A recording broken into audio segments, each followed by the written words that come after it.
అందరికీ నమస్కారాలండి. అమరావతి రాజధాని విషయం మీకు అందరికీ తెలిసిందే. గత ప్రభుత్వం 3 ముక్కలు ఆటాడి దాన్ని కంప్లీట్గా నిర్వహణ చేసింది. ఏ రాష్ట్రానికైనా ఒక రాజధాని అనేది ఉండాలి. కానీ ఈ భారతదేశంలో రాజధాని లేని రాష్ట్రం ఏదంటే మన రాష్ట్రమే. 2014-19లో ఆ రోజు ముఖ్యమంత్రిగా ఉన్న నారా చంద్రబాబు నాయుడు గారు దీన్ని ఒక ప్రపంచంలో ఉన్న టాప్ 5 రాజధానిలో దీని ఒకటి చేయాలని యాక్చువల్గా ఆ రోజు డిజైన్ చేయించడం, దాని యొక్క ల్యాండ్ పుల్లింగ్ ద్వారా ల్యాండ్ తీసుకున్న రైతుల దగ్గర దాని టెండర్లు దాదాపు 43,000 కోట్లకు అప్పుడు టెండర్లు పిలిచాం. వర్క్ స్టార్ట్ అయినాయి. కొన్ని రోడ్లు అయితే 2 లేయర్లు 3 లేయర్లు అయిపోయినాయి.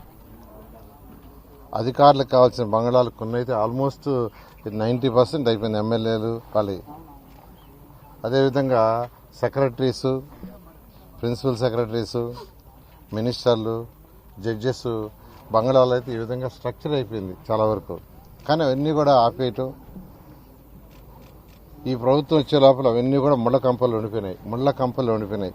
అంటే ఈ బిల్డింగ్స్ చూడాలంటే ఆ రోజు వేరే పెద్ద బిల్డింగ్స్ టవర్స్ ఎక్కి చూడాల్సి వచ్చింది. టవర్స్ ఎక్కి చూసిన ఆ పెరిగిన ముళ్ళ కంపల వల్ల 5 సంవత్సరాల్లో ఇవి కూడా అవ్వకుండా. అప్పుడు ముఖ్యమంత్రి గారు యాక్చువల్గా విజిట్ చేసి ఒకటే అన్నారు, ఇమ్మీడియట్గా కంప తొలగించేయండి అంటే అప్పటికప్పుడు యాక్చువల్గా టెండర్లు పిలిచి కంప తొలగించిన తర్వాత ఆ బిల్డింగ్లు అంటూ అవ్వడ్డాయి. అయితే ఎలక్షన్స్ ముందు ఏదైతే ఎన్డీఏ ప్రభుత్వం గౌరవనీయ ముఖ్యమంత్రి నారా చంద్రబాబు నాయుడు గారు యాక్చువల్గా ఏదైతే చెప్పారో రాగానే యాక్చువల్గా అమరావతి క్యాపిటల్ సిటీ నిర్మిస్తాం అని దాని ప్రకారం యాక్చువల్గా అడుగులేయటం జరిగింది. అయితే అనేక హర్డిల్స్ ఉన్నాయి, 1-2 కాదు. ఎందుకంటే 2014-19 తర్వాత ఈ యొక్క ఎంత వర్క్ జరిగిందో అంతగాని క్లోజ్ చేసేసి ఉంటే కాంట్రాక్టులతో కొద్దిగా ఈజీ అయ్యిండేది. వాళ్ళు క్లోజ్ చేయకుండా అట్నే పెట్టారు. అది క్లోజ్ చేయాలంటే ఫస్ట్ ఐఐటి వాడిని పిలిపించి మెడ్రాసు అండ్ హైదరాబాద్ వాడిని వాళ్ళ దగ్గర ఫస్ట్ స్ట్రెంత్ చెక్ చేయించాం, బిల్డింగ్ స్ట్రెంత్. వాళ్ళు బిల్డింగ్ స్ట్రెంత్కి సర్టిఫికేట్ ఇచ్చిన తర్వాత ముందుకు మొదలుపెట్టాం. మళ్ళా ఆ యొక్క కాంట్రాక్టర్స్ ఎవరైతే ఉన్నారో వాళ్ళందరితో కూర్చొని అధికారులు డిస్కస్ చేసి అవి క్లోజ్ చేయాల్సి ఉండే హర్డిల్స్ అవన్నీ కూడా ఓవర్కమ్ అయ్యి దానికి ఒక కమిటీలు వేసుకొని ఆ కమిటీల్లో అవన్నీ చేయటం. అదేవిధంగా రివర్స్ సెంటర్ ఒకటి ఉంది, దాన్ని చేయడానికి ఇట్లా అసెంబ్లీలోను క్యాబినెట్లోను అవన్నీ డిస్కస్ చేసి లీగల్ ఇష్యూస్ లేకుండా అన్ని ఓవర్కమ్ జరిగింది. ఆ తర్వాత యాక్చువల్గా టెండర్లని అధికారులు పిలిచారు. ఆల్మోస్ట్ మెజారిటీ వర్క్స్కి ఆల్మోస్ట్ 90% వర్క్స్కి టెండర్లు కంప్లీట్ చేశాం. ఇప్పుడు యాక్చువల్గా ఎవరికైతే టెండర్లు దక్కించుకున్నారో వాళ్ళందరూ యాక్చువల్గా వర్క్ మొదలు పెట్టడానికి వచ్చారు. ఫస్ట్ వాళ్ళు చేసే పని క్లీనింగ్ చేసుకుంటున్నారు. అదే నిన్న మొన్న నేను యాక్చువల్గా వాళ్ళ కాన్ఫరెన్స్తో ఎప్పుడు మీ మ్యాన్ పవర్ వస్తుంది, మిషనరీస్ వస్తుందని అడగటం జరిగింది. ప్రతిరోజు అడుగుతున్నాను. ఎందుకంటే పని జరగాలంటే మిషనరీ ఉండాలి, మ్యాన్ పవర్ ఉండాలి. తర్వాత మ్యాన్ పవర్ ఉండడానికి వాళ్ళు ఏర్పాటు చేసుకోవాలి. దానికోసం చెప్తే వాళ్ళందరూ సార్ మొత్తం మొదలు పెట్టాము, ఫస్ట్ బ్యాలెన్స్ అక్కడక్కడ కంప వల్ల ఉంటే అదంతా తొలగించుకుంటున్నాం, క్లీన్ చేసుకుంటున్నాం బిల్డింగ్స్. ఎందుకంటే 6 సంవత్సరాలు దాదాపు అయిపోతుంది. ఈ 6 సంవత్సరాలు ఫస్ట్ బిల్డింగ్ క్లీన్ చేయాలని చెప్పారు. కావాల్సింది మీరు రండి సార్ అంటే వాళ్ళు యాక్చువల్గా నేను రావటం జరిగింది. ఇప్పుడు సెక్రటరీస్, ప్రిన్సిపల్ సెక్రటరీస్ ఆ బిల్డింగ్స్ దగ్గర ఉన్నాం. దాదాపు యాక్చువల్గా మెజారిటీ క్లీనప్ చేశారు. ఈరోజు తీసుకుంటే మనకు మొత్తం బంగ్లాస్ ప్రిన్సిపల్ సెక్రటరీస్ కానీ 115 బంగ్లాస్ వస్తాయి. అదేవిధంగా మినిస్టర్స్, జడ్జెస్కి 186 వస్తున్నాయి. మినిస్టర్స్ అండ్ జడ్జెస్ వాళ్ళందరూ కలిసి 71. మొత్తం మీద బంగ్లాలన్నీ తీసుకుంటే 186. సెక్రటరీస్ కానీ, ప్రిన్సిపల్ సెక్రటరీస్ కానీ, మినిస్టర్స్ కానీ, జడ్జెస్ కానీ మొత్తం 186 బంగ్లాలు వస్తున్నాయి. ఈ 156 బంగ్లాలకి టెండర్ ఇవ్వటం జరిగింది. వాళ్ళు యాక్చువల్గా బేస్ వర్క్ స్టార్ట్ చేశారు. అదేవిధంగా ఎమ్మెల్యేలు, ఎమ్మెల్సీలకి, ఐఏఎస్ ఆఫీసర్లకి 432 అపార్ట్మెంట్స్ యాక్చువల్గా ఆ రోజు టేకప్ చేసాం. అదైతే చాలా వర్క్ అయిపోయింది. అవి కూడా వాళ్ళు యాక్చువల్గా మొదలుపెట్టారు. అదేవిధంగా గెజిటెడ్ ఆఫీసర్స్ 1, 2 అని గ్రూప్ డి అని డిఫరెంట్ కేటగిరీస్ ఉన్నాయి. అంటే 1800 చదరపు అడుగులు ఉండే అపార్ట్మెంటు 1500 ఉండేది, 900 ఉండేది, మొత్తం 1440.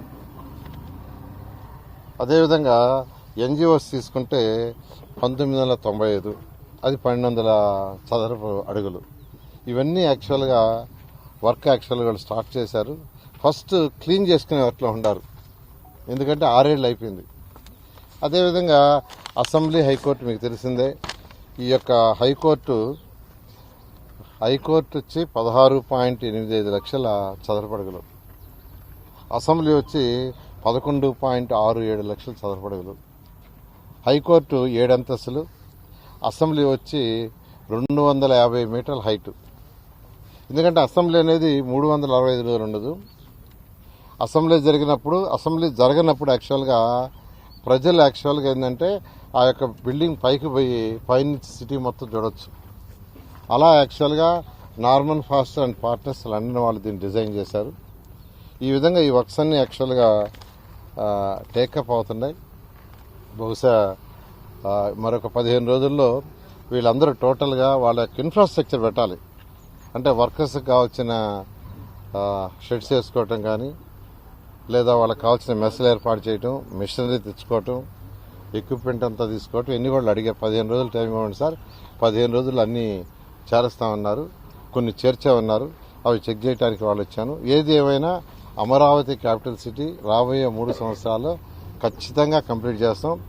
దీని మీద ఇది కట్టేటప్పుడు ఒక్క పైసా కూడా భారం ప్రజల మీద పెట్టడం మరొకసారి చెప్తున్నాం. ముఖ్యమంత్రి గారు ప్రతి మీటింగ్లో చెప్తున్నారు, ఇది సెల్ఫ్ సఫిషియెంట్ కావాలా, ఏదైతే మిగిలిన ల్యాండ్ ఉందో దాన్ని మానిటైజ్ చేసిన వచ్చేదంతా కట్టాలని ముందు వచ్చి యాక్చువల్గా లోన్స్ తీసుకున్నాం. ఒకటి వరల్డ్ బ్యాంకు, ఏడీబీ ద్వారా 15,000 కోట్లు, హట్కో వచ్చి 11,000 కోట్లు, అదేవిధంగా బ్యాంక్స్ ద్వారా 5,000 కోట్లు. దీంతో స్టార్ట్ చేస్తాం. ల్యాండ్ వాల్యూ పెరిగిన తర్వాత ల్యాండ్ అమ్మేసి ఈ యొక్క అప్పు తీర్చేయడం జరుగుతుంది. కాబట్టి ఈ అప్పు తీర్చడానికి ప్రజలు కట్టే ట్యాక్సుల ద్వారా కాదు. కొందరు ప్రతిపక్ష నాయకులు అది ఒకటి మొదలుపెట్టారు, ఇదంతా ప్రజలు కట్టే డబ్బులతో వేస్ట్ చేస్తున్నారు. దీన్ని వేస్ట్ ఏముందండి, రాజధాని ప్రజలు పెట్టే ట్యాక్సులతో చేయటం లేదు. ఈ ల్యాండ్ పుల్లింగ్ చేసేటప్పుడే ఒక పద్ధతి ప్రకారం ఆ రోజు ముఖ్యమంత్రి గారు చాలా క్లారిటీ ఇచ్చారు. ఇలా చేయండి, ఇంత ల్యాండ్ మిగులుతుంది, దాంట్లో ఎక్సలెంట్ ఇన్ఫ్రాస్ట్రక్చర్ చేయండి, దానికి యాక్చువల్గా లోన్స్ రైజ్ చేసుకోండి, దాన్ని అమ్మేసేసి యాక్చువల్గా కట్టడని. అలా చక్కగా జరుగుతుంది. ప్రతిపక్ష ఎవరైతే నాయకులు ఉన్నారో మాట్లాడుతున్నారో వాళ్ళందరికీ మళ్ళీ ఒకసారి చెప్తున్నా, ఒక్క పైసా రాష్ట్ర ప్రజలు కట్టే ట్యాక్సుల ద్వారా మేము ఖర్చు పెట్టము. సార్ దగ్గర 6 ఏళ్ల పాటు ఇది ముళ్ళకంపల వాటితో నిండిపోయింది, మీరు చూసారు కదా ఇంటాక్ట్ ఉన్నాయని అన్ని యాక్చువల్గా స్టడీ చేయించామండి. యాక్చువల్గాను కమిటీలు వేసాము, అధికారులు సీఈలు వాళ్ళందరూ అన్ని పర్ఫెక్ట్గా ఉండే ఎటువంటి ఇబ్బంది లేదన్నారు. అందువల్ల ఎటువంటి ఇబ్బంది లేదు. ₹1,00,00,000 కోట్ల ఖర్చు పెట్టి రాజధాని నిర్మించాల్సిన అవసరం ఉందా అనే ప్రశ్న కూడా రేజ్ చేసింది. ఇప్పుడు మళ్ళీ అదే తెర మీదకి వచ్చే అవకాశం ఉంది. అంటే ఏ రాష్ట్రానికైనా ఒక రాజధాని కావాలండి. ఈరోజు ల్యాండ్ పూలింగ్లో రైతులు ఇచ్చారు, ల్యాండ్ బ్యాంక్ కొంత మిగిలింది. ఆ ల్యాండ్ బ్యాంక్తో మంచి రాజధాని కడుతున్నాం. కావాలి కదా ఎవరికైనా రాజధాని. ఇప్పుడు ఈరోజు ప్రిన్సిపల్ సెక్రటరీస్ మినిస్టర్లు ఒక దగ్గర ఉంటున్నారు, హెచ్ఓడీలు ఒక దగ్గర ఉంటున్నారు, హెచ్ఓడీలు కింద ఉండేవాళ్ళు ఇంకో బిల్డింగ్లో ఉంటున్నారు. కొందరు గుంటూరులో ఉంటున్నారు, కొందరు మంగళగిరిలో ఉంటున్నారు, కొందరు బయట ఉంటున్నారు. ఒకరు పనుండి వస్తే ఫస్ట్ మినిస్టర్ని కలిస్తే సెక్రటరీ తిరిగిపోతారు, మళ్ళా పనుంది హెచ్ఓడి అంటే గుంటూరు ఇలాంటి విజయవాడ పోతారు. అటువంటిది కాకుండా ఇక్కడ ప్రజల సౌకర్యం కోసం, పరిపాలనా సౌకర్యం కోసం, ప్రజలు ఇబ్బంది పడకూడదని ఈ కట్టే టవర్స్ ఏదైతే ఉండో 5 టవర్స్ కడుతున్నాం.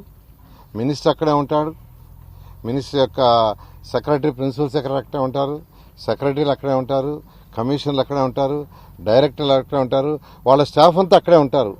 ఎవరైనా ప్రజలు పని మీదకి వస్తే ఆ 2 ఫ్లోర్లో 3 ఫ్లోర్లో చూసుకుంటే మొత్తం పని అయిపోద్ది. అలా మా ముఖ్యమంత్రి గారికి ఉన్న అపార అనుభవంతో ఒక సిస్టమేటిక్గా దీన్ని డెవలప్ చేస్తున్నారు. Okay, thank you.